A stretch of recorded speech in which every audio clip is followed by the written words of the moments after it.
Hello friends, this is Varsha. Welcome back to Varsha's academy. आज CTET NCERT SST का chapter 9 है, नए साम्राज्य और राज्य। इसके बाद आपका एक लास्ट चैप्टर बचता है, चैप्टर 10।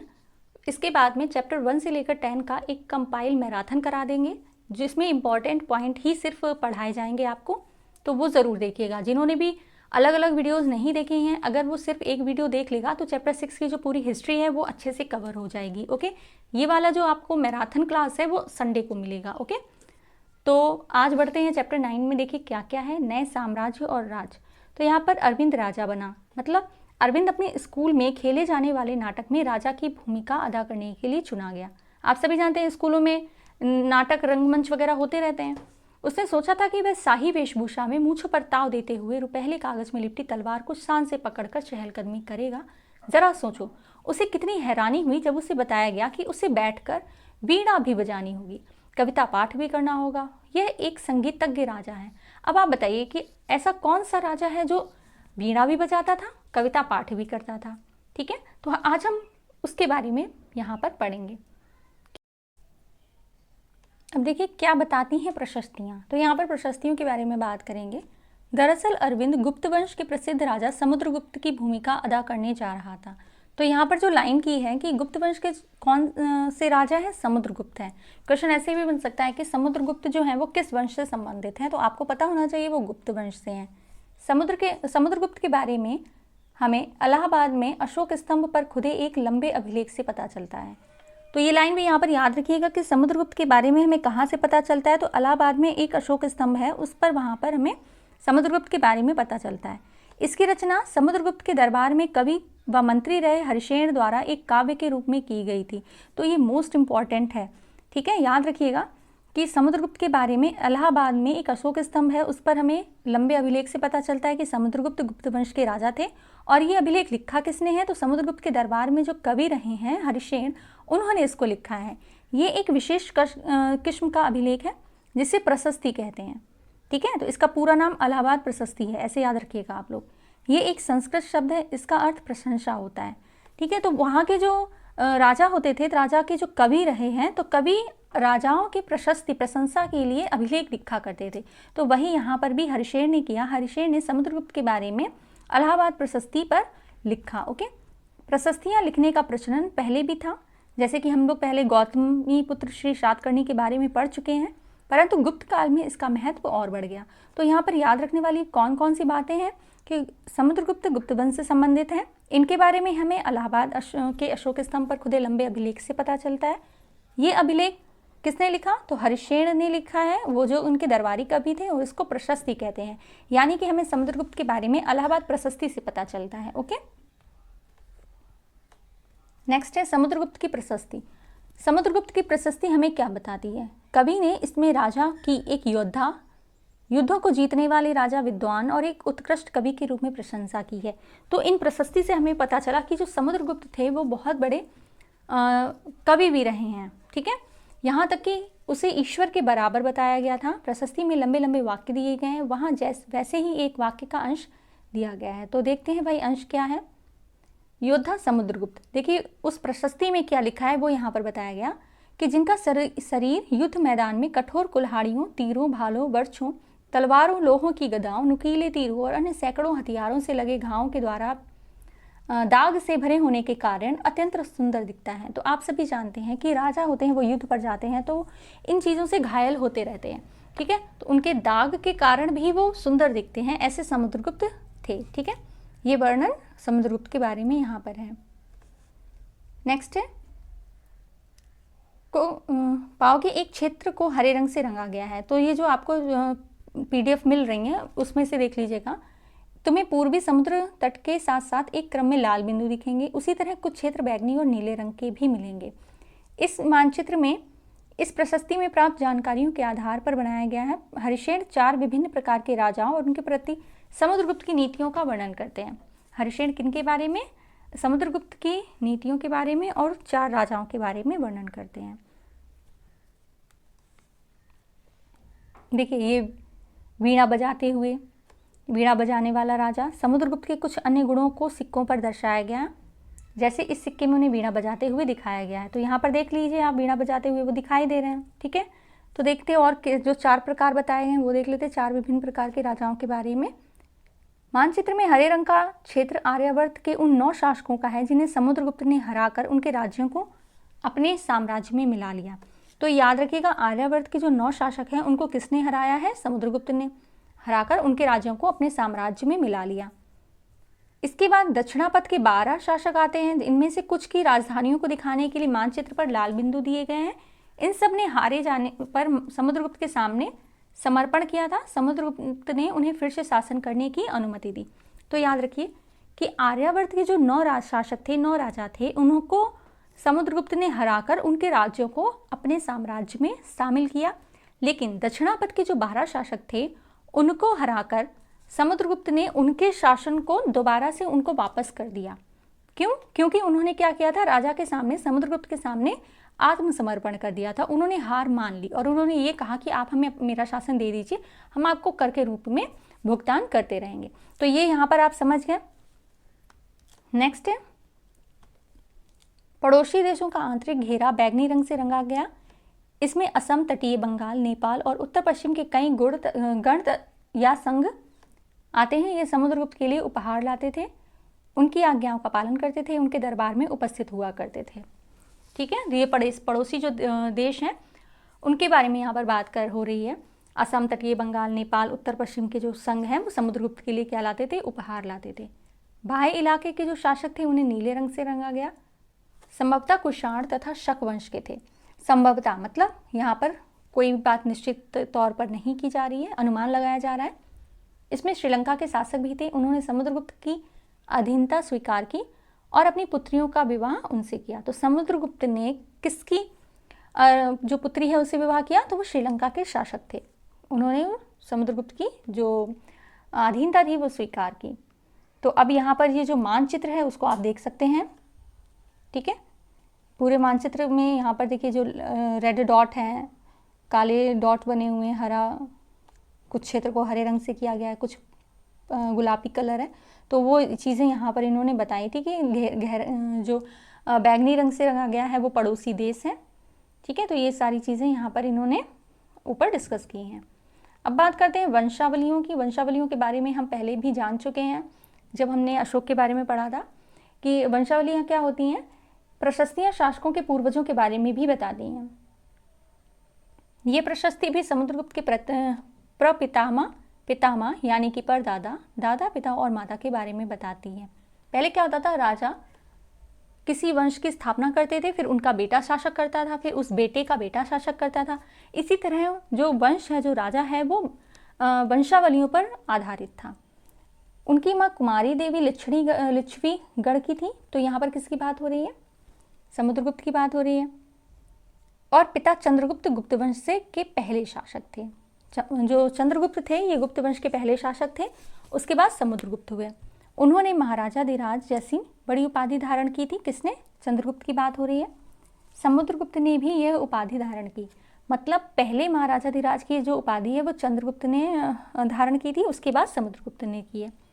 उनके दादा और परदादा का महाराजा के रूप में ही उल्लेख है। इससे ये आभास मिलता है कि धीरे धीरे इस वंश का जो महत्व है वो बढ़ता गया। ठीक है, तो स्थापना किसने की? पहले की है चंद्रगुप्त ने, फिर चंद्रगुप्त के बाद में समुद्रगुप्त बने हैं। इन उपाधियों समुद्रगुप्त के बारे में हमें उनके बाद के शासकों जैसे उनके बेटे चंद्रगुप्त द्वितीय की वंशावली, पूर्वजों की सूची में भी जानकारी मिलती है। ओके, विक्रम संवत, ये इंपॉर्टेंट है। 58 ईसा पूर्व में प्रारंभ होने वाले विक्रम संवत को परंपरागत रूप से गुप्त राजा चंद्रगुप्त द्वितीय के नाम से जोड़ा जाता है। ऐसा कहा जाता है कि उन्होंने शकों पर विजय के प्रतीक के रूप में इस संवत की स्थापना की तथा विक्रमादित्य की उपाधि धारण की। चंद्रगुप्त द्वितीय कौन थे बताइए?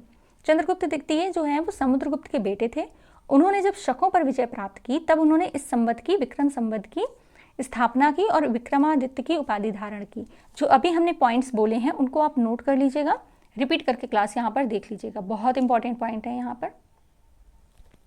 अब देखिए उनके बारे में अभिलेखों तथा सिक्कों से भी पता चलता है किसकी बात हो रही है। अब चंद्रगुप्त द्वितीय और समुद्रगुप्त की बात हो रही है।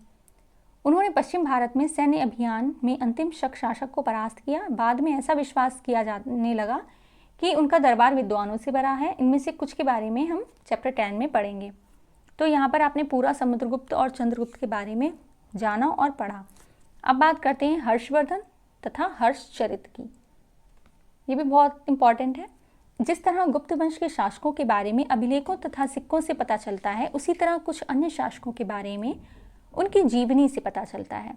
देखिए, अगर ये क्वेश्चन आ जाता है कि किस राजा को बीड़ा बजाते हुए सिक्कों में दिखाया गया, तो आपको आंसर पता होना चाहिए, समुद्रगुप्त हैं। ठीक है, तो इसी तरह राजाओं के बारे में हमें कहाँ से पता चलता है? अभिलेखों से और सिक्कों से। और कुछ राजा ऐसे हैं जिनको जीवनी के द्वारा पता चलता है। ऐसे ही एक राजा है हर्षवर्धन, जिन्होंने करीब 1400 साल पहले शासन किया था। इनके दरबारी कवि बाणभट्ट थे। तो ये इंपॉर्टेंट पॉइंट यहाँ पर ये आ जाता है कि बाणभट्ट जो कवि हैं वो किसके दरबारी कवि थे? हर्षवर्धन के। बाणभट्ट किसके दरबारी कवि थे? हर्षवर्धन के। ठीक है, बाण चलाओगे तो आपको हर्ष होगा। अगर तीर निशाने पर बैठ गया, बाण चलाते हुए तीर निशाने पर बैठ गया तो आपको क्या होगा? हर्ष होगा। तो ऐसे आप याद रखिएगा इसको। बाणभट्ट ने संस्कृत में उनकी जीवनी हर्षचरित लिखी। किसने लिखी हर्षचरित? बाणभट्ट ने लिखी है। तो ये भी आ सकता है कि पुस्तक हर्षचरित के रचयिता कौन है? तो बाणभट्ट है। किस भाषा में? संस्कृत में है। ओके, इसमें हर्षवर्धन को की वंशावली देते हुए उनके राजा बनने तक का वर्णन है कि हर्षवर्धन के परदादा वगैरह कौन थे और वो राजा कैसे बने। तो ये सारी चीज़ें इसमें दी गई हैं।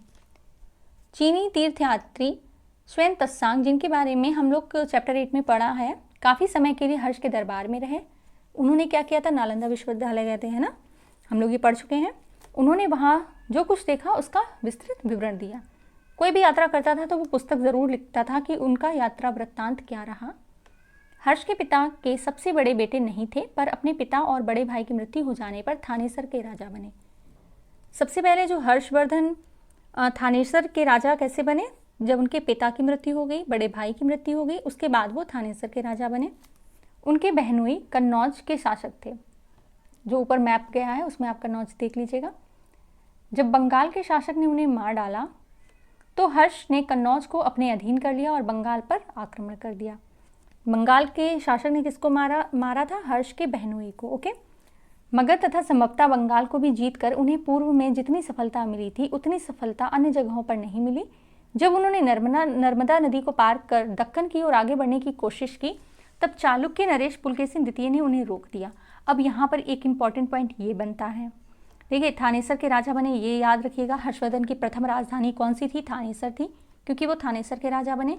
फिर ये है कि नर्मदा नदी पार करने पर जो युद्ध हुआ वो किससे हुआ? तो चालुक्य नरेश पुलकेशिन द्वितीय से। उन्होंने उनको रोका था हर्ष को नर्मदा नदी पार करने पर दक्षिण की ओर बढ़ने के लिए। ओके, तो यहाँ पर ये पॉइंट इंपॉर्टेंट है, याद रखिएगा।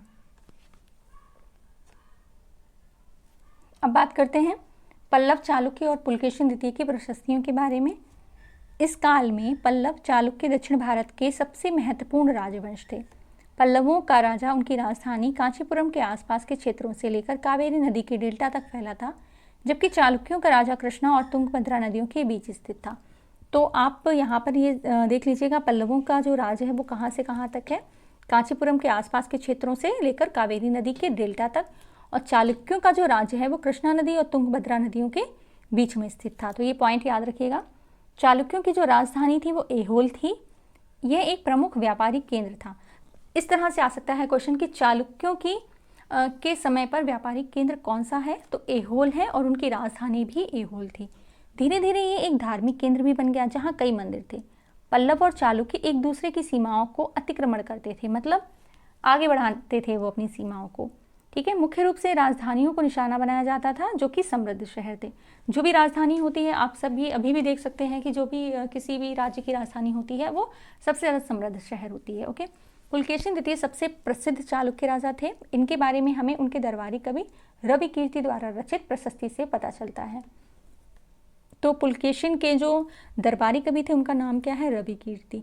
रवि कीर्ति किसके दरबारी कवि थे? पुलकेशिन द्वितीय के। ओके, इसमें उनके पूर्वजों, खासतौर पर पिछली 4 पीढ़ियों के बारे में बताया गया है। पुलकेशिन द्वितीय को अपने चाचा से ये राज्य मिला था। तो यहाँ पर जो जो इम्पोर्टेंट पॉइंट है वो हमने उन पर ज़्यादा जोर दिया है, उनको आप लोग देख लीजिएगा। ओके, रवि कीर्ति के अनुसार उन्होंने पूर्व तथा पश्चिम दोनों समुद्र तटीय इलाकों में अपने अभियान चलाए। इसके अतिरिक्त उन्होंने हर्ष को भी आगे बढ़ने से रोका।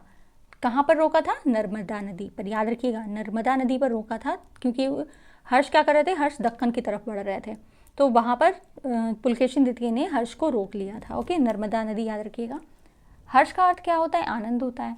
कवि का कहना है कि इस पराजय के बाद हर्ष अब हर्ष नहीं रहा, मतलब हर्षवर्धन जो आगे बढ़कर अपनी सीमा को बढ़ाना चाहते थे, अपने राज्य को साम्राज्य बनाना चाहते थे, पुलकेशिन द्वितीय ने जब उनको रोक दिया तो वो हर्ष नहीं रहे, मतलब कि वो थोड़ा सा उदास हो गए। यहाँ पर ये बात हो रही है।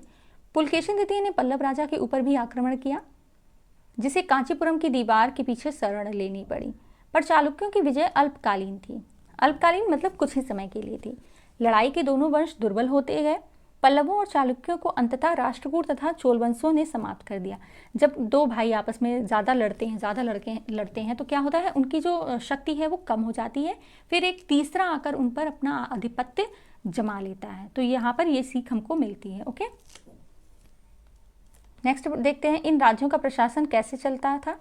तो पहले के राजाओं की तरह इन राजाओं के लिए भूमि कर सबसे महत्वपूर्ण बना रहा। राजा महाराजा क्या है? टैक्स लेकर ही अपना काम चलाते थे। ओके, प्रशासन की प्राथमिक इकाई गांव होते थे, लेकिन धीरे धीरे कई अन्य बदलाव आए। राजाओं ने आर्थिक, सामाजिक और राजनीतिक या सैन्य शक्ति रखने वाले लोगों का समर्थन जुटाने के लिए कई कदम उठाए।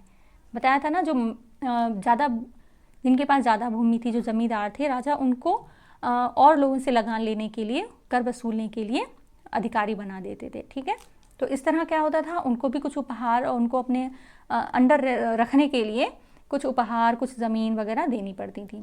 कुछ महत्वपूर्ण प्रशासकीय पद अनुवांशिक बन गए, अर्थात बेटे अपने पिता का पद पाते थे। जैसे कि कवि हरिसेन अपने पिता की तरह महादंड नायक अर्थात मुख्य न्याय अधिकारी थे। कवि हरिसेन मुख्य न्याय अधिकारी भी रहे। क्यों? क्योंकि उनके पिता भी मुख्य न्याय अधिकारी थे। ओके, तो ये एक पद है, अनुवांशिक पद बन गया, मतलब पहले पिता थे, फिर बेटा बन गया, फिर जब बेटा खत्म हो गया तो बेटे ने उस पद को धारण किया। ओके, नेक्स्ट है, कभी कभी एक ही व्यक्ति कई पदों पर कार्य करता था। जैसे कि हरिसेन एक महादंडनायक होने के साथ साथ कुमारामात्य अर्थात एक महत्वपूर्ण मंत्री, एक संधि विग्रहिक अर्थात युद्ध और शांति के विषयों का भी मंत्री था। यानी कि हरिसेन यहाँ पर मल्टीपर्पज़ काम करते थे। ठीक है, मल्टी टैलेंटेड व्यक्ति थे।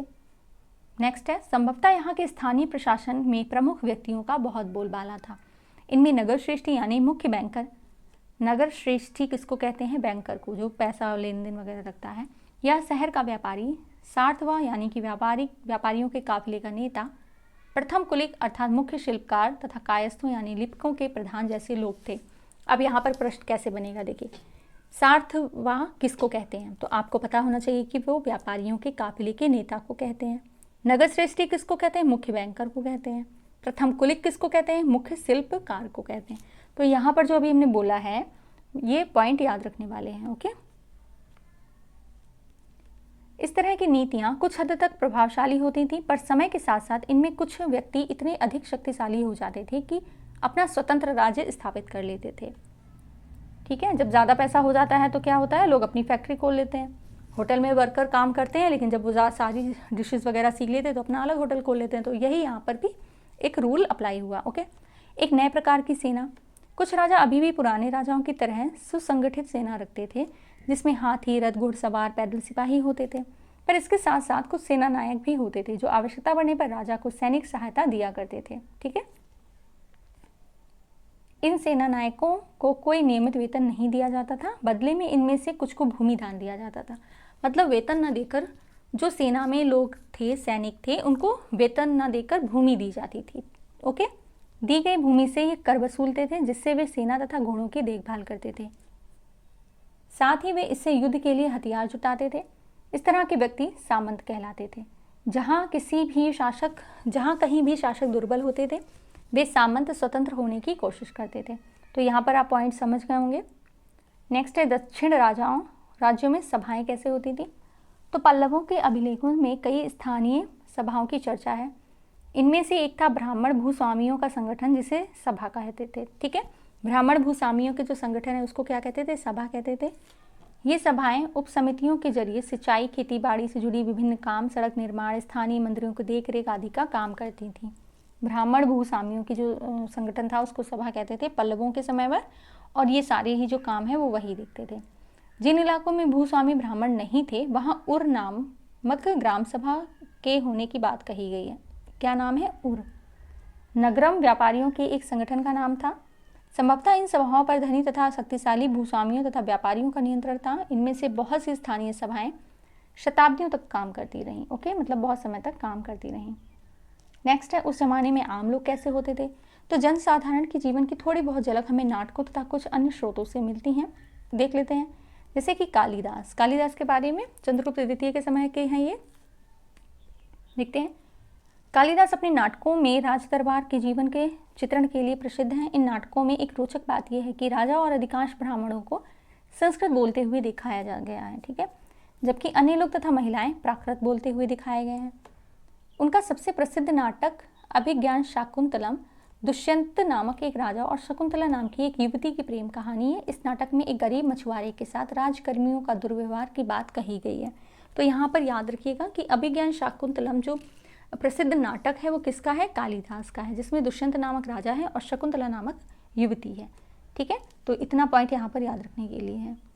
अब बात करते हैं, एक मछुआरे को एक अंगूठी मिली। जो भी ऊपर दिखाया गया था कि जो मछुआरे हैं उनसे राजकर्मी दुर्व्यवहार कर रहे हैं, तो वो स्टोरी यहाँ पर थोड़ी सी बता दी गई है। एक मछुआरे को एक कीमती अंगूठी मिली। यह अंगूठी राजा ने शकुंतला को भेंट की थी, पर दुर्घटनावश उसे एक मछली निगल गई। जब मछुआरे ने उस अंगूठी को लेकर राजमहल पहुंचा तो द्वारपाल ने उस पर चोरी का आरोप लगाया और मुख्य पुलिस अधिकारी भी बहुत बुरी तरह से पेश आए। राजा उस अंगूठी को देखकर बहुत खुश हुए। उन्होंने मछुआरे को इनाम दिया। पुलिस वाला और द्वारपाल मछुआरे के इनाम का कुछ हिस्सा हड़पने के लिए उसके साथ शराब खाने चल पड़े। आज अगर किसी गरीब आदमी को कुछ मिलता है तो वह पुलिस में खबर करता है, तो उसके साथ भी इसी तरह का व्यवहार किया जाएगा? आप बताइए। कुछ जगह किया भी जाता है, कुछ जगह नहीं किया जाता है। तो भाई ये अपनी अपनी मेंटेलिटी पर डिपेंड है। नेक्स्ट है, चीनी तीर्थयात्री फाशियन का ध्यान उन लोगों की दुर्गति पर भी गया जिन्हें ऊंची और शक्तिशाली लोग अछूत मानते थे। इन्हें शहरों के बाहर रहना पड़ता था। वे लिखते हैं कौन? चीनी यात्री फाशियन। अगर इन लोगों को शहर या बाजार के भीतर आना होता था तो सभी को आगाह करने के लिए लकड़ी के एक टुकड़े पर चोट करते थे। इस आवाज़ सुनकर लोग सतर्क होकर अपने को छू जाने से या किसी प्रकार से संपर्क से बचाते थे, दूर हट जाते थे, ठीक है। तो इस तरह का व्यवहार अछूतों के साथ, अछूत मानते थे, मतलब उनको अछूत तो कोई नहीं होता। एक जगह बाणभट्ट द्वारा अभियान पर निकली राजा की सेना का बड़ा सजीव चित्रण किया गया है। तो कैसे किया गया उस चित्रण को भी देख लेते हैं। राजा की सेना। राजा बड़ी मात्रा में साजो सामान लेकर यात्रा करते थे। इनमें हथियारों के अतिरिक्त रोज़मर्रा के उपयोग में आने वाली चीज़ें जैसे बर्तन, असबाब, जिसमें सोने के पायदान भी शामिल थे, खाने पीने का सामान जैसे बकरी, हिरण, खरगोश, सब्जियां, मसाले, ठीक है, वेज नॉन वेज दोनों ही, आदि विभिन्न प्रकार की चीज़ें शामिल होती थी। ये सारी चीज़ें ठेले गाड़ियों पर ऊँटों तथा हाथियों जैसे सामान ढोने वाले जानवरों की पीठ पर लाद कर ले जाया जाते थे। इस विशाल सेना के साथ साथ संगीतकार नगाड़े, बिगुल तथा तुरही बजाते हुए चलते थे और ये लोगों को बताते थे कि भाई राजा की सवारी आ रही है। ओके। रास्ते में पड़ने वाले गांव वालों को उनका सत्कार करना पड़ता था। वे दही, गुड़, फूलों का उपहार लाते थे और जानवरों को भी चारा देते थे। वे राजा से भी मिलना चाहते थे ताकि अपनी शिकायत या कोई अनुरोध उनके सामने रख सकें, पर ये सेनाएं अपने पीछे विनाश और विध्वंस की निशानी छोड़ जाती थी। अक्सर गाँव वालों की झोपड़ियाँ हाथी कुचल डालते थे और व्यापारियों के काफिले में जूते बैल इस हलचल भरे माहौल से डरकर भाग खड़े होते थे, ठीक है। बाणभट्ट लिखते हैं, पूरी दुनिया धूल के गर्त में डूब जाती थी। आप समझ लीजिए कि एक राजा की सेना निकल रही है अपनी ही जनता को देखने के लिए, उसके बाद भी उन पर कितना अत्याचार उस समय हो जाता था, ठीक है। तो ये आपका जो चैप्टर है यहाँ पर कंप्लीट होता है। ये जो पॉइंट आपको यहाँ पर दिख रहे हैं इन सभी के बारे में आप अच्छे से समझ लीजिएगा कि इनको क्या क्या कहा जाता है। एक्सरसाइजेस ज़रूर करिएगा जो कि बहुत इंपॉर्टेंट है। चैप्टर 10 आपका कल आ जाएगा, उसको ज़रूर देखिएगा। चैनल को शेयर ज़रूर करिए, ओके। आप लोग शेयर नहीं कर रहे हैं बिल्कुल भी। Thank you so much for watching.